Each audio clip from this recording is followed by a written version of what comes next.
Halo, Assalamualaikum warahmatullahi wabarakatuh. Salam sejahtera untuk kita semua. Ketemu lagi dengan saya Miji. Saya adalah seorang okupasi terapi di kota Palangkaraya.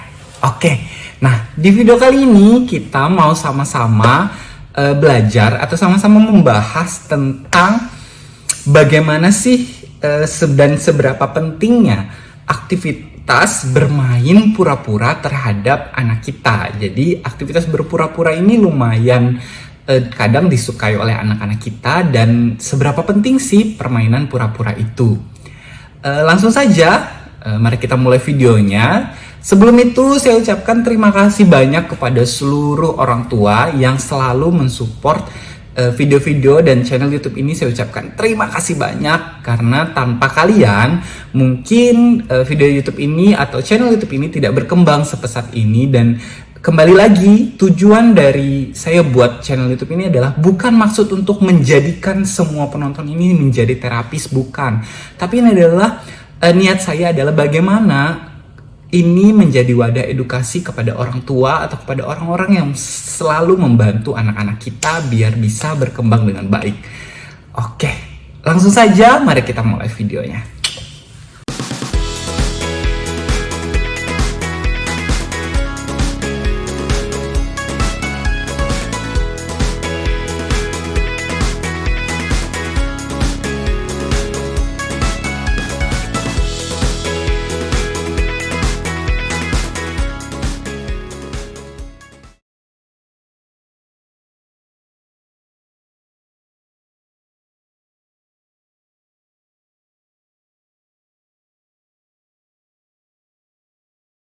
Manfaat yang pertama adalah keterampilan bicara, bahasa, komunikasi, dan sosialisasi.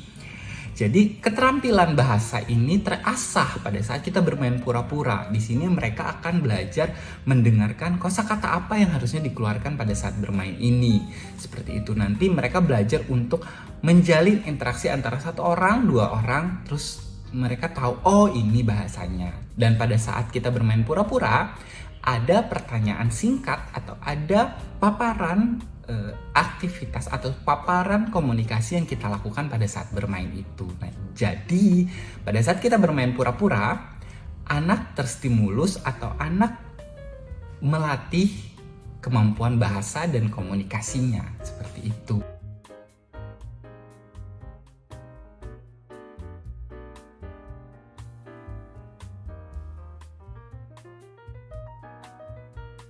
Kedua adalah keterampilan motorik halus dan daily activity. Daily activity itu adalah kemampuan sehari-hari anak. Nah, jadi kemampuan motorik halusnya terasah. Jadi dia nanti mengambil benda atau bermain pasang-pasangan. Misalnya kita bermain jadi koki atau bermain minum teh. Nah, itu bermain pura-pura yang menjadi modal untuk melatih motorik halusnya dan aktivitas kehidupan sehari-harinya. Misalnya kita latihan untuk makan, bermain pura-pura di meja.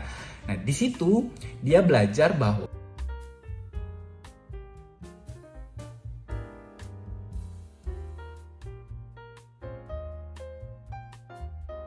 manfaat selanjutnya yang kita dapat dari bermain pura-pura adalah keterampilan sosial dan emosional. Nah, tadi ini lumayan bersangkut atau satu garis lurus dengan kemampuan bahasa dan komunikasi.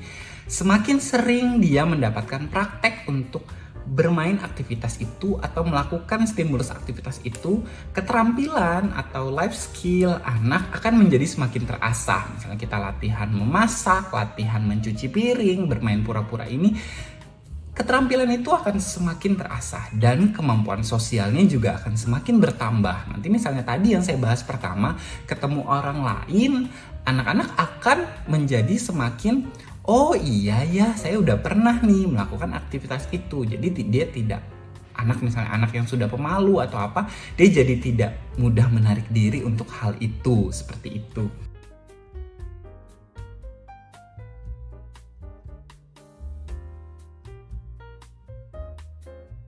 Selanjutnya adalah keterampilan pemecahan masalah, yaitu problem solving, pengambilan keputusan, dan meningkatkan kepercayaan diri. Nah, di sini sangat penting kemampuan ini. Kemampuan problem solving, keterampilan diri, kepercayaan diri, dan mengambil keputusan. Nah, 3 hal ini, problem solving, mengambil keputusan, dan meningkatkan kepercayaan diri. Ini menjadi faktor atau dasar utama anak bagaimana dia bisa bersosialisasi dengan teman-temannya. Jadi ini lumayan membantu. Jadi anak bagaimana sih dia mengambil keputusan? Misalnya kita tanya latihan ini, main ini, dia bagaimana? Oh ya, ini seperti ini. Nah, dalam latihan bermain pura-pura, 3 hal ini juga banyak terstimulus seperti itu.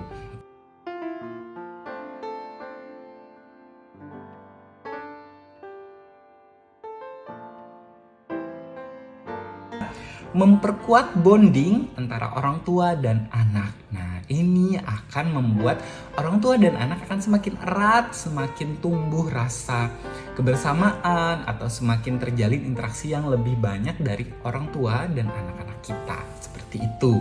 Nah, itu tadi 5 manfaat dari bermain pura-pura. Semoga ini bisa kita lakukan aktivitasnya. Bagaimana itu membantu menstimulus berbagai aspek perkembangan anak kita. Nah, ada beberapa contoh bermain pura-pura yang akan saya sebutkan setelah ini. Semoga ini bisa menjadi dasar contoh aktivitas bermain pura-pura. Oke, langsung saja kita lihat contoh apa saja untuk bermain pura-pura.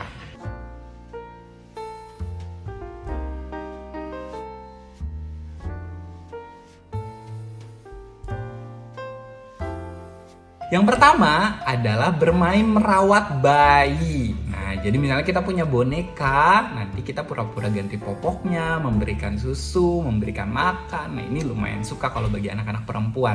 Tapi sebenarnya anak laki-laki pun tidak masalah untuk bermain ini, karena ini tujuannya adalah bagaimana mereka tahu bahwa merawat seseorang tuh seperti ini. Kalau ada dede bayi seperti ini. Jadi yang pertama adalah bermain merawat bayi. Yang kedua adalah bermain sebagai pelatih tari. Nah, ini juga akan membantu anak-anak, mungkin pelatih tari atau pemain senam juga boleh. Jadi anak di depan, kita di belakang, terus pura-pura mengikuti gerakan anak. Misalnya anak gerakannya seperti ini, kita juga ikut. Nah, ini juga sangat membantu untuk anak mengontrol geraknya. Jadi dari anak-anak yang lumayan kaku atau anak-anak yang tidak terlalu bisa bergerak, ini menjadi latihan tanpa disadari anak kita gitu. Jadi bermain pura-pura jadi pelatih tari atau pelatih senam, apapun itu, intinya anak di depan, kita di belakang, kita pura-pura kayak gitu. Yang ketiga adalah bermain sebagai koki. Nah, ini lumayan senang nih bagi anak-anak juga. Jadi mereka akan belajar motorik halusnya terstimulus dengan banyak, interaksi kita akan banyak. Jadi mereka pura-pura memasak, mungkin kita bisa pura-pura memesan kepada kokinya, atau kita pura-pura menjadi asisten koki, tidak masalah gitu. Jadi kita membantu mereka untuk melatih bagaimana sih tahapan-tahapannya selanjutnya seperti itu. Jadi ini lumayan baik untuk anak-anak kita seperti itu. Jadi yang ketiga adalah bermain menjadi koki. Nah, yang selanjutnya adalah bermain sebagai atlet sepak bola. Nah, ini bisa tidak mesti atlet sepak bola sih, bermain sebagai olahragawan, intinya seperti itu. Jadi mungkin ada bola di rumah, dia jadi atlet, nanti dia mencetak gol, kita euforianya ya berhasil gitu. Jadi itu menjadi euforia untuk bisa melatih ekspresi senang seperti itu. Jadi bisa main basket, main bulu tangkis, atau bermain berenang, misalnya punya kolam berenang, jadi atlet renang. Nah, itu nggak apa-apa gitu.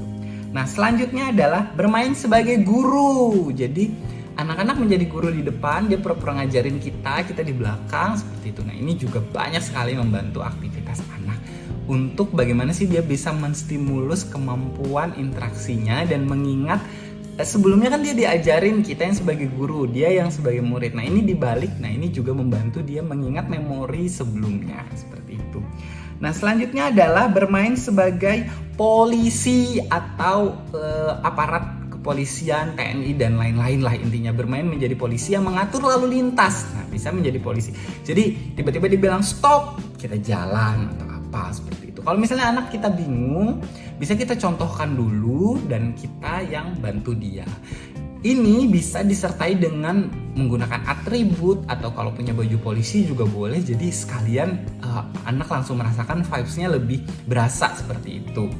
Nah, selanjutnya adalah bermain menjadi dokter. Jadi bermain pura-pura menjadi dokter. Nah, ini mungkin perabotannya banyak ya, sama seperti polisi tadi. Jadi anak belajar untuk berinteraksi. Kalau punya topi dokter, jas dokter, atau apapun, stetoskop. Jadi dia langsung mempraktekkan ke kita jadi pura-pura jadi pasiennya. Nah, ini akan melatih banyak sekali hal interaksi dari anak ke kita. Seperti itu. Nah, selanjutnya adalah bermain menjadi perias wajah. Nah, mungkin anak perempuan nih senang nih main perabotan mamah-mamahnya. Jadi dia merias wajah mamahnya atau papahnya juga boleh, siapapun, atau kakaknya siapapun boleh. Jadi bermain merias wajah. Selanjutnya adalah bermain sebagai penjual makanan, penjual apapun. Jadi dia pura-pura jadi kasir, pura-pura jadi ini. Jadi bermain sebagai penjual sesuatu yang kita pura-pura beli. Itu. Nah, selanjutnya adalah bermain menjadi pembeli. Nah, ini terbalik dari penjual tadi. Jadi ini bermain menjadi pembeli. Jadi dia pura-pura beli, memesan di supermarket atau apapun, di restoran. Nah, dia yang jadi pembelinya. Jadi kita bisa melatih aktivitas ini untuk bagaimana sih ini seperti itu. Jadi dia bisa berinteraksi lebih banyak lagi. Seperti itu. Nah, itu tadi contoh-contoh aktivitas bermain pura-pura dari saya. Boleh orang tua kembangkan apapun itu, bagaimana konsepnya boleh gitu. Yang menjadi catatan penting adalah aktivitas bermain pura-pura ini kita juga melihat kondisi anak kita. Kalau misalnya anak belum sampai ke tahap ini, main yang memang sesuai dengan tahapannya dulu. Banyak sekali contoh aktivitas yang saya bahas di video-video sebelumnya bisa dilakukan. Nah, video ini biasanya dilakukan untuk anak-anak yang memang sudah mulai memahami konsep, memahami interaksi, atau sudah mulai bisa kita ajak aktivitas yang banyak atau apa. Nah, ini bisa menjadi wadah contoh aktivitas bermain pura-pura. Mungkin sampai di sini videonya. Kalau ada salah-salah kata mohon maaf, dan kalau misalnya ada diskusi boleh di kolom komentar di bawah. Saya tutup videonya. Wassalamualaikum warahmatullahi wabarakatuh. Bye bye.